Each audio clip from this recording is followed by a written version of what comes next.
বৈঠকের আগেই বৈঠক হয়ে গেছে বলে শোনা গেছে। তো ফলে আপনার ফটো সেশন, আনুষ্ঠানিকতা, পাবলিক কনজাম্পশন বিষয়টা একরকম, আর সত্যিকার অপরিহার্য একটি যিনি, তার সঙ্গে কিন্তু নেগোসিয়েশনটা হয়েছে। ব্যক্তিগত সুবিধা অসুবিধাটাই ছিল বিবেচ্য বিষয়। এখানে জনগণের আপনার করের টাকা কতটুকু সাশ্রয় করা যায় সেদিকে কিন্তু তাদের মনোযোগ ছিল না, টু বি অনেস্ট। এবং সেটি পরিষ্কার, এখানে আপনার ছাই দিয়ে আপনার কোনো কিছু ঢাকবার সুযোগ কিন্তু অবশিষ্ট নেই। আর যে হোটেলে অবস্থান করেছেন মহাত্মা গান্ধী বেঁচে থাকলে হয়তো লজ্জা পেতেন। এরকম তিনিও লন্ডনে গেছেন বৈঠক করতে, তার প্রিয় ছাগলকে নিতে, তিনি বলেননি। এখন তারা তাদের পেট নিয়ে গেছেন কিনা আমরা কিন্তু জানি না। সেন্ট মার্টিনে সবচেয়ে ভয়ঙ্কর যে কাজটি হয়েছে, 2000-এর মতো সারমেয় বসবাস করে, তাদের ভ্যাসেক্টোমাইজ করা হয়েছে। অ্যানিমাল রাইটস এর লোকজন যদি পাশ্চাত্য বিষয়টি অবগত হয়, তারা কিন্তু কথা বলতে কসুর করবে না। আমাদের দেশটা রেজওয়ানাকেও কিন্তু ছেড়ে কথা কইতে পিছপা হবেন না। তাদের যদি হঠাৎ নজর পড়ে এইদিকে, ইতিমধ্যে যেটা জানা গেছে 1340 জন মার্সেনারি লোকজন, তারা কিন্তু আমাদের এখানে যখন দেখলো তল পাওয়া যাচ্ছে না আপনার করিডোর এবং আপনার এই চ্যানেলের, তখন তারা কিন্তু মিজোরামের হেডকোয়ার্টার আইজলে উপনীত হয়ে সেখান থেকে আপনার দক্ষিণমুখ হয়ে মিয়ানমারের চিন প্রভিন্স এবং রাখাইন প্রভিন্সে ঢুকে পড়েছে। স্পেসিফিক প্রশ্নে আসি স্যার। প্রথম কথা হলো যে হোটেলের যে খরচ, একজন সাংবাদিক সেটি বের করেছেন, জুলকারনাইন সায়েদ, তিনি বলেছেন যে 37টা রুম 3.5 কোটি টাকা মাত্র খরচ হয়েছে, এবং সেটা কম নাকি বেশি আপনার কাছে? এত বড় একটা অ্যাওয়ার্ড আনার জন্য তিনি গিয়েছেন এবং বাংলাদেশের প্রধান উপদেষ্টা, সেই ক্ষেত্রে 3.5 কোটি টাকা এটা আহামরি কিছু কিনা? ওনার ব্যক্তিগত যে রুমটা সেটা 40 লক্ষ টাকা 4 দিনে, এটা কি আপনার কাছে বেশি মনে হচ্ছে? শুধু তাই না, আপনার দস্তুর যেটা সেটি হচ্ছে আমাদের ব্ল্যাক ক্যারিয়ার এয়ারলাইনার বিমান, সেটি বঞ্চিত হয়েছে। এবং সেখানে তারা যদি বিমান নিয়ে যেতেন, বিমান ব্যবহার করতেন, তাহলে খরচ কম পড়ত। সেটা না করে তারা ফার্স্ট ক্লাসে, বিজনেস ক্লাসে এই যে এমিরেটস এ ভ্রমণ করলেন, তার খরচ কিন্তু অনেক বেশি। সেখানেও কিন্তু তারা আপনার ট্যাক্স পেয়ারের যে মানি, সেটি সাশ্রয় হচ্ছে কিনা সেদিকে কিন্তু তারা খেয়াল করেননি। তারা ব্যক্তিগত সুযোগ সুবিধা, কমফোর্ট এবং পাবলিক রিলেশন এক্সারসাইজে একটা ডেন্ট আনা যায় কিনা, চোখে ধুলো দেওয়া যায় কিনা, সেদিকে নজরটা বেশি দিয়েছিল। ফলে আপনার হিসাব নিকাশ করে দেখা যাচ্ছে যে এমিরেটসে ভ্রমণ করে তারা টাকা আরো বাড়তি খরচ করেছেন, সাশ্রয় করেন। আমাদের বোকা পাবলিক মানে ভাবটা এরকম, কোট আন কোট, তাদের বোঝানোর জন্য তারা সেই বিষয়টাও আপনার ক্যাম্পেইনের অংশ হিসেবে নিয়ে এসেছিলেন যে বাণিজ্যিক ফ্লাইটে তিনি গেছেন, তিনি শেখ হাসিনার মতো আপনার এই পাবলিক যে ট্রান্সপোর্ট, দেশের ক্যারিয়ার সেটি স্যার, এখানে একজনের উপলব্ধি আমাকে জানালো যে সেটা হচ্ছে আমাদের এয়ারলাইন নাকি বাংলাদেশ বিমান সরাসরি ইংল্যান্ড যাবে, লন্ডনে যায়। সেই ক্ষেত্রে নিরাপত্তার কথা ভেবে জাতীয় নিরাপত্তা উপদেষ্টা যেহেতু সাথে ছিলেন, যে বাংলাদেশ বিমান ডাইরেক্ট যেহেতু লন্ডনে যায়, উপরে উঠার পর যদি তেল শেষ হয়ে যায় বা কোনো সমস্যা যদি দেখাতে যান্ত্রিক গোলযোগ, থামার তো কোনো উপায় নেই। সেই ক্ষেত্রে দুবাই হয়ে যদি ইংল্যান্ড যান সেটি অনেক নিরাপদ, এবং সেই কারণে তারা বিমান ব্যবহার করেছেন। এখন ব্যক্তিগত সুবিধা অসুবিধাটাই ছিল বিবেচ্য বিষয়। এখানে জনগণের আপনার করের টাকা কতটুকু সাশ্রয় করা যায় সেদিকে কিন্তু তাদের মনোযোগ ছিল না, টু বি অনেস্ট। এবং সেটি পরিষ্কার, এখানে আপনার ছাই দিয়ে আপনার কোনো কিছু ঢাকবার সুযোগ কিন্তু অবশিষ্ট নেই। আর যে হোটেলে অবস্থান করেছেন মহাত্মা গান্ধী বেঁচে থাকলে হয়তো লজ্জা পেতেন। এরকম তিনিও লন্ডনে গেছেন বৈঠক করতে, তার প্রিয় ছাগলকে নিতে, তিনি বলেননি। এখন তারা তাদের পেট নিয়ে গেছেন কিনা আমরা কিন্তু জানি না। জি স্যার, এবার আরেকটা প্রশ্নে আসি। বিএনপির কথা যদি বলি, তারেক রহমানের সাথে সেখানে আলোচনা হয়েছে। তারেক রহমান হচ্ছেন বিএনপির ভাইস চেয়ারম্যান, অত্যন্ত গুরুত্বপূর্ণ দায়িত্বে। সেটা ঠিক আছে, কেউ কেউ বলছেন আবার বেগম খালেদা জিয়া চেয়ারপারসন, তিনি দেশে আছেন, তার সাথে কথা বলা যেত। মহাসচিব দেশে আছেন, তার সাথে কথা বলা যেত। এই একটা পুরস্কার আনতে গিয়ে তিনি কি মিটিং করার জন্যই সত্যি গিয়েছেন নাকি পুরস্কার আনতে গিয়েছেন, সেটি একটা। আরেকটি বিষয় হচ্ছে বিএনপি যে অনড় অবস্থানে ছিল, যে তারা ডিসেম্বরে নির্বাচন চায়। তারেক রহমান সাহেব বলেছেন যে ডিসেম্বরের আগেও সম্ভব, এবং তারা খলিলুর রহমান সাহেব জাতীয় নিরাপত্তা উপদেষ্টা যিনি আছেন তার পদত্যাগ চায়, দুই উপদেষ্টারও পদত্যাগ চায়, তারা ছাত্র উপদেষ্টা। সেই বিষয়ে তারা অনড় ছিলেন। কি এমন ঘটলো যে সবকিছু ভুলে গিয়ে তারেক রহমান সাহেব ডিসেম্বর বা ডিসেম্বরের আগে নির্বাচনের কথাটাই উত্থাপন করতে পারেননি? জি প্লিজ। দেখুন, আমি তো বললাম বৈঠকের আগেই বৈঠক হয়ে গেছে বলে শোনা গেছে। তো ফলে আপনার ফটো সেশন, আনুষ্ঠানিকতা, পাবলিক কনজাম্পশন বিষয়টা একরকম, আর সত্যিকার অপরিহার্য একটি যিনি, তার সঙ্গে কিন্তু নেগোসিয়েশনটা হয়েছে দুই রহমানের। অপরিহার্য ব্যক্তি, অপরিহার্য ব্যক্তি বলতে দুই রহমান, খলিলুর রহমান আর খলিলুর রহমান মহোদয় কিন্তু খেয়াল করেন যে তিনি প্রেস ব্রিফিং এও সরকারের পক্ষ থেকে কথা বলেছেন। তিনি সরকারের পক্ষ থেকে মাননীয় তারেক জিয়াকে অভ্যর্থনা করেছেন, একেবারে এসকর্ট করে হোটেলের ভেতরে নিয়ে গেছেন। জি, তো ফলে আপনার এই বৈঠকের আগে যে বৈঠকটি 1-to-1 লেভেলে হয়েছে বলে শোনা যাচ্ছে, সেখানেই কিন্তু এই যে জয়েন্ট ডিক্লারেশনের মতো যৌথ বিবৃতি, সেটা কিন্তু সেখানেই ড্রাফটেড হয়েছে। এবং আপনি যদি go through the joint declaration, সেখানে প্রচুর ফাঁক আছে আপনার। এটা অনেকটা এমওইউর মতো, ইটস নট বাইন্ডিং। এমওইউ যেমন আমরা স্বাক্ষর করি এক ধরনের ভদ্রতা, কিন্তু সেটি আপনার কোন ট্রিটি অব্লিগেশনের দিকে আমাদের নিয়ে যায় না, সেরকম একটা বিষয়। আচ্ছা, একজন প্রশ্ন করেছেন যে বিএনপি ধোঁকা খেতে খেতে, এই যে কাজী সাদাত শরিয়ত তিনি বলছেন ধোঁকা খেতে খেতে বিএনপি রাজনৈতিক দল থেকে একটি ক্ষমতালোভী গোষ্ঠী হিসেবে এক সময় বিলীন হয়ে যাবে। মানে বিএনপি কি কোনো ফাঁদে পড়তে যাচ্ছে আবার, এই যে তাদের অবস্থান থেকে তারা সরে গিয়ে বর্তমান সরকারের সাথে যে কাজটি করেছে? আমাদের মাননীয় প্রধান উপদেষ্টা মনে কি আছে সেটা তিনি প্রকাশ করেছেন আল জাজিরার সঙ্গে সাক্ষাৎকার প্রদান করে। দেশ জামাতের মুসল্লিরা তারা খুবই গুরুত্বপূর্ণ, এবং আপনার তিনি গণতন্ত্রের বিশ্বাসী মানুষ, প্রত্যক্ষ গণতন্ত্রের বিশ্বাসী মানুষ। সেই জন্য নগর রাষ্ট্র যেগুলো ছিল আপনার গ্রিসে, অ্যাথেন্স, স্পার্টার মতো নগর রাষ্ট্রে যেমন সরাসরি সামনাসামনি আপনার ইচ্ছা অনিচ্ছা ব্যক্ত করা হতো, তেমনটি দেখা গেছে ঈদের জামাতে, দুই ঈদের জামাতে। এবং তারা সংখ্যায় 10,000ই হন আর 900 লোকই হন, তারা কিন্তু একই রকম ইচ্ছা ব্যক্ত করেছে, এবং তাতে আপ্লুত হয়েছেন আমাদের মাননীয় প্রধান উপদেষ্টা। যে ফ্রেঞ্চ তৈরি করা হয়েছিল তাতে ধাক্কা খেয়ে যেতেন যদি না আপনার তার দেখভালের দায়িত্বে নিয়োজিত এসএসএফ তারা যদি সতর্ক না থাকে। আচ্ছা স্যার, আরেকটা কথা বলি, প্রধান উপদেষ্টা, মাননীয় প্রধান উপদেষ্টাকে যদি রিকোয়েস্ট করা হয় যে এপ্রিল ফেব্রুয়ারিতে আপনি নির্বাচন দিবেন না, এনসিপি বা জামাত থেকে যদি তিনি তো রিকোয়েস্ট রাখতে পারেন, তিনি হয়তো আবার সরে যাবেন। কারণ হচ্ছে উনি তো প্রধান উপদেষ্টা হতে চাননি, তাকে রিকোয়েস্ট করার পর হয়েছে। উনি বলেছেন যে আওয়ামী লীগকে নিষিদ্ধ করব না আমরা, আমাদের এটার কোনো চিন্তা ভাবনা নাই। উনি রিকোয়েস্ট করার পর নিষিদ্ধ করে ফেলছেন।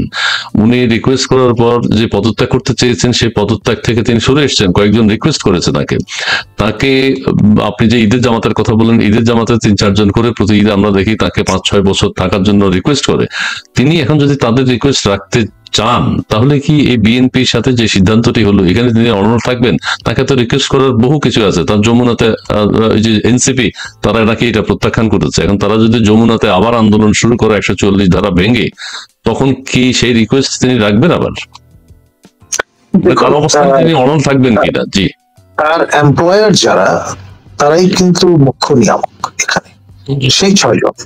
এখন এই পঞ্চপাণ্ডব নয়, ষষ্ঠ পাণ্ডব, তারা যদি তাকে স্মরণ করিয়ে দেন যে আপনাকে কোন শর্তে আমরা এমপ্লয় করেছি, কেন করেছি, আমরাই ঠিক করবো আমরা কয় মিনিট কয় সেকেন্ড আপনাকে গদিতে রাখবো কি রাখবো না। খেয়াল করেন, এই ধরনের একটি বার্তা কিন্তু তারা 1 স্টার ফরমার জেনারেল এবং সাবেক মাননীয় নির্বাচন কমিশনার আপনার ব্রিগেডিয়ার অবসরপ্রাপ্ত সাখাওয়াত মহোদয়কে জানান দিয়েছিলেন। তিনি যখন 4 দিনের মাথায় হোঁচট খেলেন, তারা কিন্তু বলতে কসুর করেননি যে যেভাবে গদিতে বসিয়েছি সেভাবে ছুঁড়ে ফেলে দিতে দ্বিধা করবো না।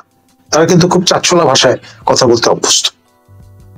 তারা সেনা ছাউনি, সেনা বাহিনী কোনো কিছুকেই আপনার গ্রাহ্য করেন এমনটি তারা ভাবেন না বলে জানান দিয়েছেন ইতিমধ্যেই।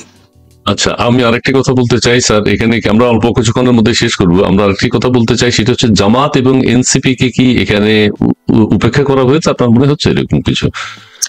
অন্তত এনসিপির পক্ষ থেকে মিস্টার পাটওয়ারি যে বলবার চেষ্টা করেছেন অনেকটা সেই রকম। আর জামাত তো সবচেয়ে ডাইনামিক রাজনৈতিক দল, সবচেয়ে পুরনো রাজনৈতিক দল। তারা জি জি আগে থেকেই জানতো, হয়তো বা চিন্তা করেছে, মাইন্ড রিড করতে পেরেছে। তারা এপ্রিলে দাবি করেছিল নির্বাচন আয়োজনের, এবং তার সুরে সুর মিলিয়ে আমাদের মাননীয় প্রধান উপদেষ্টা জাতির উদ্দেশ্যে ভাষণে এপ্রিলের প্রথমার্ধের কথা জানান দিয়েছিলেন। আবার তার আগে তার পক্ষ থেকে শফিক মহোদয় জুনের একদিন আগেও না এরকমটি বলবার চেষ্টা করেছেন। আবার এখন এই এপ্রিলের ঘোষণা শুনে বিএনপির অবস্থান জেনে জামাতের আমির সম্মানীয় ডক্টর শফিক তিনি বলেছেন যে ডিসেম্বরের আগে যদি নির্বাচন হয় যে তাতে কোনো আপত্তি নেই। এখন বলেছেন তারা সো ডাইনামিক, তারা বলেছেন। এবং এখন আবার যদি বলে যে ফেব্রুয়ারি 12 তারিখে নির্বাচন হবে, তাতেও তারা কোনো আপত্তি করবেন না। আচ্ছা, আরেকটা কথা বলতে চাই স্যার, এখানে একটা বিষয় কিন্তু উপেক্ষিত হচ্ছে, সেটা কি আমাদের কাছে পরিষ্কার হয়ে গেল যে ওনার কথা রাখা হবে না? সেনাপ্রধান 2বার বলেছেন, কিন্তু 18 মাসের মধ্যে নির্বাচন বা ডিসেম্বরের নির্বাচন হয়ে যাওয়া উচিত তিনি বলেছেন। তার পক্ষ থেকে কোনো প্রতিক্রিয়া কি আমরা দেখতে পাবো না? তিনিও মেনে নিয়েছেন ফেব্রুয়ারিতেই হোক, তার কোনো ব্রিফিং কিন্তু আমরা পাইনি। তিনি এক কথার মানুষ, খেয়াল করেন, ভেরি কনসিস্টেন্ট। তিনি এএফপির সঙ্গে সাক্ষাৎকার যেটি দিয়েছিলেন এই সরকার ক্ষমতায় আসার পর যে 18 মাসের একটা সময়সীমা তিনি বেঁধে দিয়েছেন তার বাহিনীর পক্ষ থেকে, তার কনস্টিটিউয়েন্সির পক্ষ থেকে, এবং সেটি শেষ হয় কিন্তু ডিসেম্বরে। আর এই ডিসেম্বরের পরে কাট অফ ডেট 1 জানুয়ারি তিনি অফিসার্স অ্যাড্রেসে জানান দিয়েছেন যে তিনি আপনার ম্যান্ডেট সম্পূর্ণ ম্যান্ডেট সম্পূর্ণ একটি সরকার দেখতে চান 1 জানুয়ারিতে। খেয়াল করেন, জি জি ডিসেম্বর, এবং তারপরও তারা সহযোগিতা করতে রাজি থাকবেন যদি ম্যান্ডেট প্রাপ্ত সরকার ক্ষমতায় থাকে। আর গ্যারান্টি যেটি দিয়েছে সেটা কিন্তু 18 মাসের, ডিসেম্বরে যেটা শেষ হয়ে যাচ্ছে। এরপর তারা যদি বলেন যে আমরা ব্যারাকে ফিরে যাব, কোন শক্তি পৃথিবীর তাদের আটকে রাখতে পারবে না। তারা রণক্লান্ত নন, তারা ডিউটি ক্লান্ত। এটা কোথায় আমরা কি সেই অবস্থা দেখতে পাবো যে উনি ওনার কথায় অনড় আছেন বা থাকবেন, এই ধরনের কোন? আজ পর্যন্ত কিন্তু আপনার সেরকমটি আমরা দেখেছি। তিনি যা কিছু বলেছেন তা অনার করবার চেষ্টা করেছেন। তিনি আপনার দরবারে যখন দেখলেন যে তার আন্ডার কমান্ড সবাই চায় যে গুলি বর্ষণ করা ঠিক হবে না জনগণের উপর, করদাতাদের উপরে, ইলেকট্রয়েট যারা তাদের উপরে, তখন কিন্তু তিনি আপনার সেখান থেকে সরে এসছেন। এবং আপনার এই ঘোষণা বা গ্যারান্টি যখন পেয়ে গেল, যারা কোটা আন্দোলন করছিলেন তারা এক দফা এক দাবিতে উপনীত হলেন। তারা কিন্তু বিষয়টাকে হেভেন স্যালো হিসেবে নিয়েছেন, এবং তার কি অবস্থাটা সেটা তো আমরা দেখেছি। এখন সেই রকম ভাবে আমাদের ব্যারিস্টার ফুয়াদ মহোদয় যতই সেনা চালু উড়িয়ে দেওয়ার কথা বলেন না কেন, সেনাবাহিনীর বিরুদ্ধে কথা বলেন না কেন, বা এই সরকার সেনাবাহিনীর বাজেট যতই কমিয়ে দিয়ে থাকুক না কেন, আপনার এটা কিন্তু একটা গুরুত্বপূর্ণ নিয়ামক এবং আপনার ক্রসরোড বলতে পারেন। এখন বন্দুক যার হাতে থাকে সে ব্যবহার করুক বা না করুক, সে কিন্তু ম্যাটার করে। তো আমাদের ফুয়াদ মহোদয় তো উনি তো হুমকি দিয়েই যাচ্ছেন, ওনাকে তো কেউ থামাতে পারছে না। থামানোর কোনো সুযোগ নেই, কারণ তিনি লার্নেড অ্যাডভোকেট, আপনার ব্রিটেন থেকে সনদপ্রাপ্ত ব্যক্তি, এবং চমৎকার কিংস ইংলিশে কথা বলেন, তাকে পায় খেয়ে থামানো যাচ্ছে না। আচ্ছা স্যার, সর্বশেষ কথা হলো যেটি, আপনার কাছে কি মনে হয় আদৌ ডিসেম্বরে আমাদের সেন্ট মার্টিন নাকি আমরা হারিয়ে ফেলছি, এরকম একটা কথা, গুজব না সত্য সেটা আমরা জানি না। সেন্ট মার্টিনের সম্ভবত আমাদের আর অধিকার নাই, এটা কয়জন আমাকে জানিয়েছেন, আমি জাস্ট সম্ভবত বললাম। সেন্ট মার্টিন করিডোর এবং বন্দর এই সব নিয়ে নাকি মিয়ানমারের নির্বাচন জানুয়ারিতে, সবকিছু নিয়ে এই অঞ্চল নাকি এক ধরনের উত্তপ্ত হতে পারে। প্রধান উপদেষ্টা যেরকম নির্বাচন পিছাচ্ছেন, নির্বাচনের পিছনে এক ধরনের অভিসন্ধি আছে, দূরভিসন্ধি আছে, সেটা হচ্ছে জানুয়ারি ফেব্রুয়ারিতে আবার এই অঞ্চলটা নাকি উত্তপ্ত হওয়ার আশঙ্কা আছে। সেই ক্ষেত্রে নির্বাচনের আর কোনো সম্ভাবনা দেখছেন কিনা বা হবে কিনা, এই কথাটি আপনি একটু বলে একটা ক্লোজিং দিবেন, শেষ করবো আমরা। জি দেখুন, আমি আবারও, যদিও প্রাসঙ্গিক মনে হবে না, তবে ইসরায়েল ফ্যাক্টরটা কথা মনে করিয়ে দেব। আপনার সবচেয়ে বড় অনুঘটক কিন্তু ইসরায়েল, এবং তারা কিন্তু ইরানের উপর হামলে করেছে। কিছুক্ষণ আগে ইরান কায়দা করে ইসরায়েলের 2টি বিমান ভূপাতিত করেছে, সুতরাং ইসরায়েলের প্রতিরোধ স্পৃহা আরো বাড়বে। তারা আমাদের বর্ডার ম্যানেজমেন্টটা দেখাশোনা করে, তাদের মডেল ইন্ডিয়া গ্রহণ করেছে, এই কাঁটাতারের বেড়া, ওয়াচ টাওয়ার এগুলো তারা সংস্থাপন করেছে, এবং আপনার এই যে বর্ডার সন্নিহিত যে রোড সেটিও কিন্তু তারা কার্যকর করছে। তো ফলে এই যে মেকশিফট অ্যারেঞ্জমেন্টে যে কনসুলেটটি কলকাতায় পরিচালিত হচ্ছে ইসরায়েলের পক্ষ থেকে, বিএসএফ কে অ্যাডভাইজরি সহায়তা প্রদান করার জন্য নাইট ভিশন, গুগল এবং গ্যাজেট যাতে সুন্দরভাবে ব্যবহার করা যায় সেই অনুশাসনগুলো মনে করিয়ে দেওয়ার জন্য তারা আপনার এই মানাসা ব্রিগেড, যেটি আপনার কাঁধে কাঁধ মিলিয়ে এবার গাজা ফ্রন্টে এবং আপনার লেবানিজ বর্ডার ফ্রন্টে হিজবুল্লাহর সঙ্গে যুদ্ধ করেছে, আইডিএফ এর সঙ্গে, ইসরায়েল ডিফেন্স ফোর্সের সঙ্গে। তারা এখন এখানে যুদ্ধটা সেখানেই সীমায়িত না রেখে এবং কত দূরে গিয়ে বোমা ফেলা যায় সেটা কিন্তু ইতিমধ্যে সব প্রমাণ করেছে। তাদের যদি হঠাৎ নজর পড়ে এইদিকে, ইতিমধ্যে যেটা জানা গেছে 1340 জন মার্সেনারি লোকজন তারা কিন্তু আমাদের এখানে যখন দেখলো তল পাওয়া যাচ্ছে না আপনার করিডোর এবং আপনার এই চ্যানেলের, তখন তারা কিন্তু মিজোরামের হেডকোয়ার্টার আইজলে উপনীত হয়ে সেখান থেকে আপনার দক্ষিণমুখ হয়ে মিয়ানমারের চিন প্রভিন্স এবং রাখাইন প্রভিন্সে ঢুকে পড়েছে। এখন এরা অনেকেই নাকি ব্যাটল হার্ডি। আপনার আমাকে কেউ কেউ বলছিলেন যে ভাই তাদের তো অ্যাক্লিমেটাইজড হতে সময় লাগবে, শ্বেতাঙ্গ লোক আপনার they will feel at home in Ukraine, not in here, it's quite humid. তখন আবার আবিষ্কার করা গেল যে এদের অনেকেই ডুয়েল ন্যাশনাল এবং হয়তো মিজোরাম কিংবা আপনার মণিপুরেরই বাসিন্দা, অথচ ভিন্ন দেশের পাসপোর্ট তাদের আছে। এবং এইরকম অ্যাক্লিমেটাইজড গোষ্ঠী যদি ঢুকে পড়ে থাকে সামরিক উপদেষ্টা হিসেবে, তাহলে তো খবর আছে নির্বাচন। জি স্যার, আমরা কয়েকজন সেন্ট মার্টিনের কথা বলেছিলাম, তো মোহাম্মদ মহিউদ্দিন তিনি বলছেন সেন্ট মার্টিন হারিয়ে গেছে, এটা গুজব নয়। এখন বড় দলের বড় রাজনীতিবিদরা এর সাথে জড়িত, তার মানে রাজনীতিবিদরা এখন আর কোনো কথা বলছেন না সেন্ট মার্টিন নিয়ে, ভুলেই গেছেন যে সেন্ট মার্টিনে সবচেয়ে ভয়ঙ্কর যে কাজটি হয়েছে, 2000-এর মতো সার্মেয় বসবাস করে, তাদের ভ্যাসেক্টোমাইজ করা হয়েছে। অ্যানিমাল রাইটস এর লোকজন যদি পাশ্চাত্য বিষয়টি অবগত হয়, তারা কিন্তু কথা বলতে কসুর করবে না। আমাদের বিদেশি আপনার বেলার কর্ণধার, বর্তমানে মাননীয় মন্ত্রীর মর্যাদায় অধিষ্ঠিত উপদেষ্টা রেজওয়ানাকেও কিন্তু ছেড়ে কথা কইতে পিছপা হবেন না। জি জি জি, রানা বাবু তিনি বলছেন সেন্ট মার্টিন রক্ষা করছে আর বুড়িগঙ্গা পচে মরছে। হ্যাঁ, তিনি বলছেন সেন্ট মার্টিনের কচ্ছপ এবং প্রবাল যাতে ভালো হয়, ভালো হয়।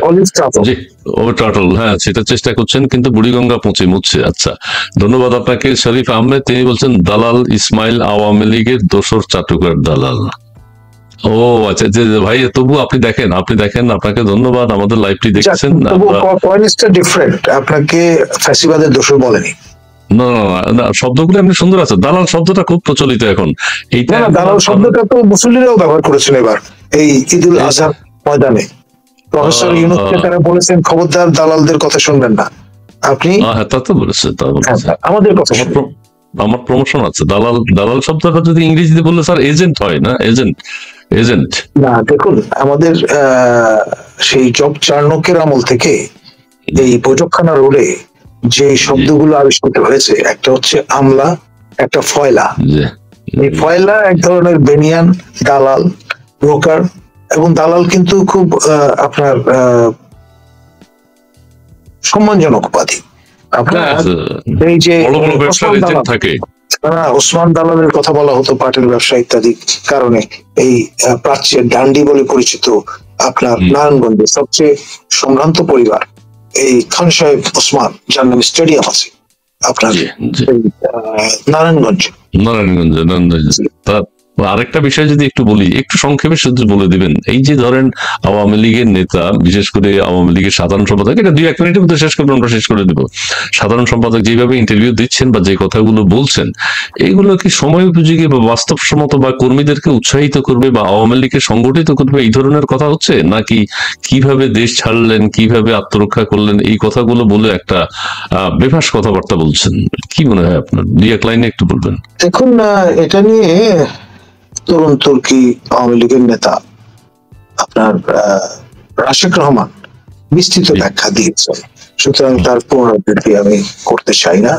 তবে তিনি যে কথা বলেন বা বলেছেন, মাসুদ তুমি ভালো হয়ে যাও, তার এই কথা কিন্তু মাসুদ কর্ণপাত করেনি, এবং মাসুদের মতো যারা সমব্যথী তারাও তার কথা শুনবেন বলে আমার মনে হয় না। তিনি কাউয়া শব্দটি পপুলারাইজ করেছেন। এখন কাউয়া দেখতে কালো এবং তিনি কৃষ্ণবর্ণের। এখন এই নিয়ে অনেকে হাসাহাসি করেন, এটা রেসিস্ট ইন্টোনেশন আছে কানাডার মতো দেশে বা ব্রিটেনের মতো দেশে, কমনওয়েলথ ভ্যালুজের সঙ্গে এটা যায় না। আপনার পিয়ের সানের মতো কৃষ্ণকায় ব্যক্তিত্ব কিন্তু আমাদের সেনেগাল থেকে এসে নেতৃত্ব দিয়েছেন অ্যামনেস্টি ইন্টারন্যাশনালে, আমি তার সঙ্গে কাজ করেছি। সুতরাং আমি এ ধরনের কোন বক্তব্য সঙ্গে সহমত পোষণ করবো না। জি জি স্যার, আপনি চমৎকার বলেছেন। ঠিক আছে, আমরা সেক্টর 11, তিনি বলেছেন সেন্ট মার্টিন, এখন সেন্ট মার্কিন। ও বাবা, এটা বলে রাখা ভালো, প্রকৃতির নিয়মে এই জেঞ্জিরা দ্বীপপুঞ্জ তৈরি হয়েছে, এটা কিন্তু আসলে প্রবাল দ্বীপ নয়। এবং আপনার এই যে প্রবাল প্রাচীর আছে সেটি অবশ্যই আমাদের জন্য গর্বের বিষয়, এবং অলিভ টার্টল রক্ষা পাক সেটা আমরা চাই।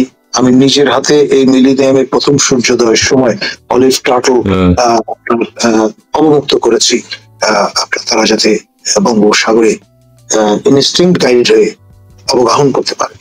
তো সেই জন্য আমার শুভকামনা অলিভ টার্টলদের প্রতি। কিন্তু সে সঙ্গে আমি একজন অ্যানিমাল রাইট অ্যাক্টিভিস্ট হিসেবে আপনার আমাদের এই অবলা সারমেয়, যেটাকে বাংলায় আরো সহজ বাংলায় কুকুর বলা হয়, তাদের এইভাবে খাসি করানোটা কতটা যুক্তিসঙ্গত হয়েছে, তাদের অধিকার কতটা রক্ষিত হয়েছে বা লঙ্ঘিত হয়েছে, সে বিষয়ে কিন্তু প্রশ্ন থেকে যায়। জি জি স্যার, স্পেয়ার লাইফ ইসমাইল ভাই।